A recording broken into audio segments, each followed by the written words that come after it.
Bonjour à tous, donc on va vous présenter un travail de groupe, on vous présente la réalité virtuelle. Quelles nouvelles opportunités pour la formation?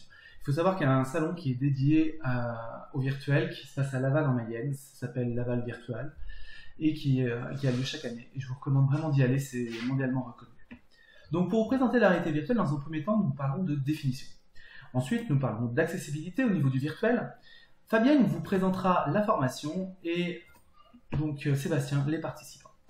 Définition, deux gros noms, le virtuel et l'augmenté. Le virtuel univers 3D complètement créé dans lequel vous interagissez avec ce qu'il y a à faire. L'augmenté est différent, c'est le virtuel qui s'incorpore dans le réel. Donc la grosse différence, on voit ce qui se passe, on est présent, mais on a des choses qui se rajoutent. Donc c'est vraiment deux modèles différents, mais qui présentent des avantages certains. L'accessibilité, trois gros enjeux matériels au niveau du coût, du poids, pour que ce soit agréable, etc.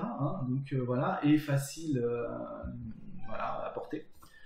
Au niveau humain, alors on a parlé de portée, mais également, moi je porte des lunettes, donc ça peut vite être inconfortable. Maintenant on fait des évolutions, notamment des corrections visuelles directement par le casque, qui existent.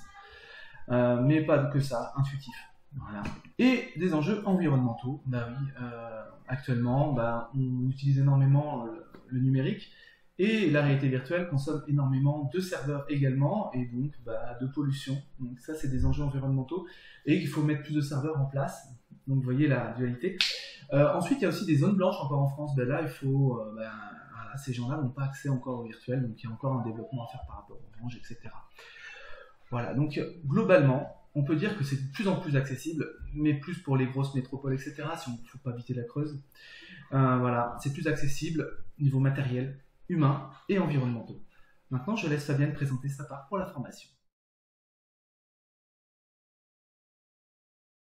Réalité augmentée et virtuelle occupe déjà une place majeure dans la formation, mais elle génère surtout de nombreuses questions liées aux 4 enjeux que nous avons identifiés. Enjeux économiques. Quel marché, quelles retombées financières pour ce secteur? Des projections estimaient qu'en 2020, le premier poste de dépense des entreprises, en réalité augmentée virtuelle, serait la formation, avec 2,6 milliards de dollars dépensés. La crise actuelle va peut-être modifier la donne. Enjeu pédagogique ensuite, quelle place donner à ces techniques dans les dispositifs de formation? Quel sera aussi leur impact sur la pédagogie et les apprentissages, puisque des études montrent que la mémorisation et le fonctionnement du cerveau pourrait être impacté. Les juristes s'interrogent aussi sur les droits des investissements liés à la R&D, à la propriété intellectuelle, à la protection des utilisateurs et des tiers. Quid d'un accident qui survient après une formation en virtuel? Quid aussi du respect des données personnelles et de l'utilisation qui est faite des évaluations de ces modules. En termes de santé, enfin, des recherches sont en cours sur les modifications du rythme cardiaque et la confusion réelle-virtuelle, par exemple, qui sont assez impactantes. Toutes ces questions n'ont pas empêché les organismes de formation d'utiliser réalité virtuelle et augmentée avec déjà des répercussions positives et négatives. Parmi les atouts, le côté innovant, ludique, les économies sur le long terme, les risques dans les situations dangereuses. Dans une centrale nucléaire, mieux vaut apprendre à intervenir sur le cœur du réacteur en virtuel plutôt qu'en réel. Côté difficulté, ce sont les investissements initiaux importants, les problèmes de compatibilité des systèmes et de maîtrise des matériels qui semblent les plus bloquants. Mais on trouve ces domaines dans pratiquement tous les secteurs aujourd'hui. Le médical, pour se former aux gestes chirurgicaux par exemple, l'industrie, l'agroalimentaire, le commerce, avec des impacts sur les apprenants et les formateurs, comme va vous l'expliquer Sébastien.